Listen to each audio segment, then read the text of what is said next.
안녕하세요. 요즘 평안하셨는지요? 요즘은 굳이 상황을 묻지 않아도 또 세세히 말씀해 주시지 않아도 여러 어려움들을 알 수 있는 시기인 것 같습니다. 어려움들이 태풍같이 휘몰아치는 이때에도 뿌리가 깊게 내린 나무처럼 마음을 깊이 내려 판단에 조급함이나 어그러짐이 없으시고 무겁고 평안한 마음으로 예수님을 보는 시야를 잃지 않으시길 바랍니다. 요즘 교회는 복음 전파보다 코로나 전파를 하는 것이 더 대두되고 있습니다. 이런 시기에 교회를 바로 세우는 것이 어떤 것인지 함께 나누고자 합니다. 최근에 제가 재미있게 본 TV 프로그램이 있습니다.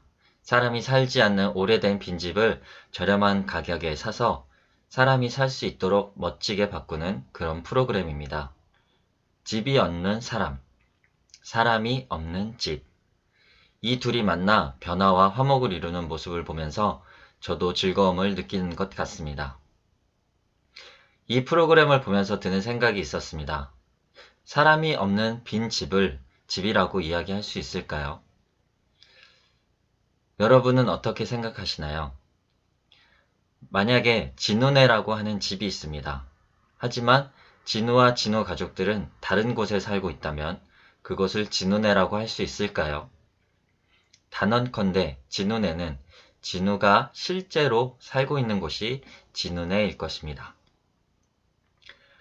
그렇다면 우리가 함께 모인 교회는 어떨까요? 교회도 이와 마찬가지라고 생각합니다.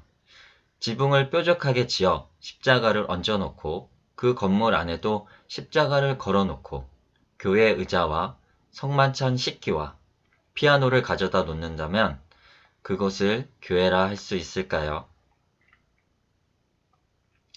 고린도후서 6장 16절에는 이렇게 쓰여 있습니다. 우리는 살아계신 하나님의 성전이라. 교회는 건물이 아니라 또 그런 공간이 아니라 바로 사람인 것입니다. 아무리 교회처럼 지어놓아도 사람이 없다면 그곳은 교회라고 할 수 없습니다. 반대로 십자가도 없고 강대상도 없고 피아노와 교회 의자 하나 없더라도 예수님을 믿는 단 한 사람이 있다면 그곳은 성전이 되고 교회가 되는 온전한 조건을 충족했다라고 말할 수 있습니다. 이를 바탕으로 온전한 교회를 세운다는 것은 바로 사람을 온전하게 세우는 것이라고 할 수 있습니다. 다시 한번 말하자면 삐까뻔쩍한 교회 건물을 세우는 것도 아니며 실용적이며 아름다운 예배 도구들을 모아놓는 것도 아닙니다. 훌륭한 제도와 교리를 갖추어 놓는 것도 아니라 사람을 온전하게 세우는 일이 바로 온전한 교회를 세우는 일입니다. 앞서 말한 건물과 도구와 교리 등은 사람을 세우는데 필요한 도구일 뿐입니다. 있으면 더 좋고 없어도 그만인 것들이지요. 그렇다면 사람은 어떻게 온전히 세울 수 있을까요? 흔들린 고린도 교회를 바로 세운 바울의 편지를 통해 함께 찾아보기 원합니다. 온전한 교회 세우기 첫 번째, 정직하라. 본문 고린도 후서 7장 2절 3절입니다. 마음으로 우리를 영접하라. 우리는 아무에게도 불의를 행하지 않고 아무에게도 해롭게 하지 않고 아무에게도 속여 빼앗은 일이 없노라. 내가 이 말을 하는 것은 너희를 정죄하려고 하는 것이 아니라 내가 이전에 말하였거니와 너희가 우리 마음에 있어 함께 죽고 함께 살고자 함이라. 바울은 자신의 정직한 사역의 삶으로 고린도 사람들에게 우리를 마음으로 영접하라고 요구합니다. 여기서 우리는 바울과 함께 사역하는 사람들을 이야기합니다. 다시 말해 바울의 정직함으로 고린도 사람들과 함께 관계를 맺고 함께 하자라고 말합니다. 그 정직한 삶은 아무에게도 불의와 해롭게 하지 않고 속이지 않고 빼앗지도 않는 삶입니다. 내가 먼저 다른 사람에게 해를 끼치지 않는 사람이 되어야 한다는 것입니다. 그런 뒤에야 다른 사람과 신뢰의 관계를 맺을 수 있습니다. 성전된 내가 먼저 정직한 사람이 되어 다른 이와 신뢰의 관계를 맺는 것이 온전한 교회를 세우는 첫 번째 단계의 시작이 됩니다. 온전한 사람 세우기 두 번째, 신뢰하라입니다. 본문의 당시 상황은 바울이 하나님의 사도임을 의심받는 상황이었습니다. 고린도 교회 사람들에게 신뢰를 잃고 오해를 받았던 바울은 그 상황에서도 관계를 다시 회복하고 문제를 해결하기 위해 고린도 교회에 대한 신뢰를 잃지 않았습니다. 고린도후서 7장 3절 4절입니다. 내가 이 말을 하는 것은 너희를 정죄하려고 하는 것이 아니라 내가 이전에 말하였거니와 너희가 우리의 마음에 있어 함께 죽고 함께 살게 하고자 함이라. 나는 너희를 향하여 담대한 것도 많고 너희를 위하여 자랑하는 것도 많으니 내가 우리의 모든 환난 가운데서도 위로가 가득하고 기쁨이 넘치는도다. 바울은 고린도 교회의 오해와 잘못을 책망하지 않고 정죄하지 않고 담대한 것을 많게 했습니다. 여기서 담대한 것을 많게 했다라는 말은 헬라어 파르레시아입니다. 모든 것을 거침없이 자유롭게 말하는 것을 의미합니다. 진리가 항상 승리할 수 있다는 것을 믿었던 바울은 거침없이 자유롭게 진리를 고린도 교회에 설파했었고, 당연히 고린도 교회에서 진리가 승리할 것을 바울은 굳게 믿고 있었습니다. 그런 믿음이 있었기에 바울은 고린도 교회에 전적인 신뢰를 보낼 수 있었던 것입니다.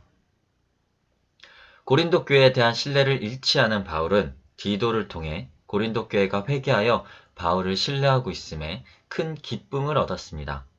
만약 오해한 바울이 낙심해서 고린도 교회를 책망하고 정죄했다면 회개하고 신뢰를 회복한 고린도 교회는 그 소식을 듣고 크게 실망하고 신뢰의 관계는 결국 깨졌을 것입니다. 오늘날 교회에도 여러 가지 소문과 또 타인을 다 알지 못함에 여러 가지 오해와 편견이 존재합니다. 그래서 뒷말이 돌고 왕따가 생기고 상처를 받는 사람이 교회에도 부지기수로 많습니다. 사람은 누구나 죄성을 가지고 있습니다. 그러나 하나님의 사람은 이것을 믿는 것이 아닌 예수님의 십자가 사역을 믿는 것입니다. 그래서 타인의 잘못과 여러 발생하는 오해에서도 예수님을 믿기 때문에 그것들을 용서하고 용납하여 관계를 돈독히 하는 신뢰함을 잃지 않는 것입니다. 또 관계에 있어 먼저 신뢰함의 본을 보일 것입니다. 한 가지 더 볼 것은 어려움에 처해 시리에 빠진 사람에게 책망은 더 죽이는 독약이 됩니다. 그런데 어려워 시리에 빠진 그를 여전히 믿어주고 자랑스러워하는 신뢰의 모습은 그 시리에 빠진 사람에게 위로가 되고 위로는 반전의 한 줄기 빛이 됩니다.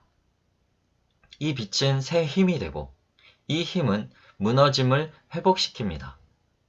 이 회복은 한 줄기 희망이 되고 희망은 기쁨이 됩니다.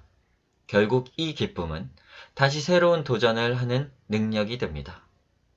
새로운 도전은 지난 실패의 경험과 더불어 더 큰 성공의 실마리가 되고 이것은 한 성전의 부흥이 되는 일이라고 생각합니다. 우리는 때로 어려움에 처해 낙심한 자녀나 가족, 지인들에게 인간적인 기댈 곳이 없어 하나님의 위로밖에 남지 않은 그 사람들에게 보통 이런 말을 쉽게 하곤 합니다. 네가 그렇지. 너 그렇게 될 줄 알았어. 그러게 내가 그렇게 하지 말라고 했었잖아. 이런 책망을 증가시키는 말은 이제 그만하시길 간절히 권합니다. 이제는 진리이신 예수님이 이미 십자가에서 승리하심을 믿음으로 나와 내 주변에 신뢰를 보내고 내 주변을 자랑스러워하는 삶으로 주변의 낙심한 자들에게 하나님의 위로를 전하고 새 힘과 새 소망으로 하나 되어 하나님께 영광과 기쁨을 드리는 새 삶 사시길 기도합니다. 온전한 사람을 세우는 세 번째, 하나님의 뜻대로 근심하라입니다. 바울은 고린도 후서 이전에 고린도 교회에 주엄한 편지를 보냈습니다. 현재는 전해지지 않는 편지라서 이 내용을 알 수는 없지만 본문 8절, 9절의 내용으로 봐서 매우 엄격한 내용의 편지가 아닐까 학자들은 예상하고 있습니다.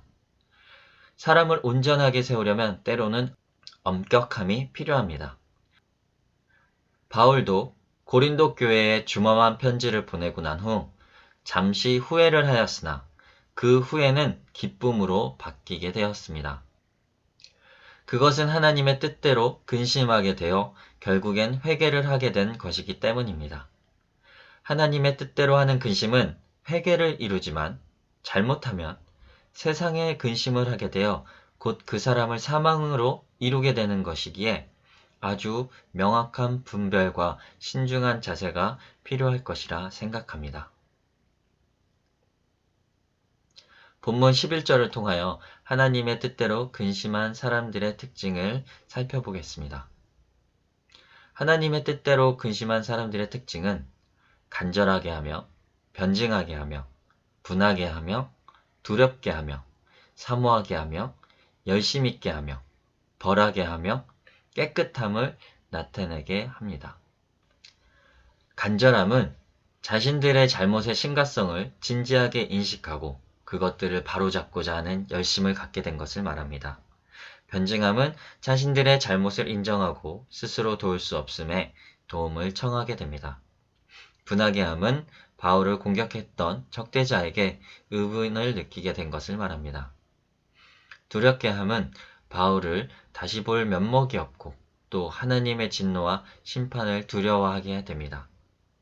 사모하게 됨은 진정한 복음을 심어준 바울을 사도로 받아들이며 신뢰와 사랑의 관계로 회복됨을 열망하게 됩니다. 열심 있게 됨은 회개와 깨끗이 구별된 삶을 열심히 실천하려는 마음을 갖게 됩니다. 벌하게 함은 바울을 공격한 자들을 공의로서 벌하게 함을 말합니다. 깨끗하게 함은 이전에 바울에게 잘못된 일을 회개함을 말합니다. 이런 과정으로 사람이 회개하여 깨끗함을 입음이 온전한 사람을 세우는 세 번째가 될 것입니다. 깨끗함을 입은 사람이 또 정직하게 새로운 신뢰의 관계를 맺고 또 그 관계가 점점 한 사람 한 사람씩 세워져 가는 이런 선순환이 하나님의 나라가 확정되고 온전한 교회가 세워지는 줄로 믿습니다. 어려운 시기입니다. 마음을 닫는 것이 아닌 오히려 마음을 열어 주변을 가꾸시기 바랍니다.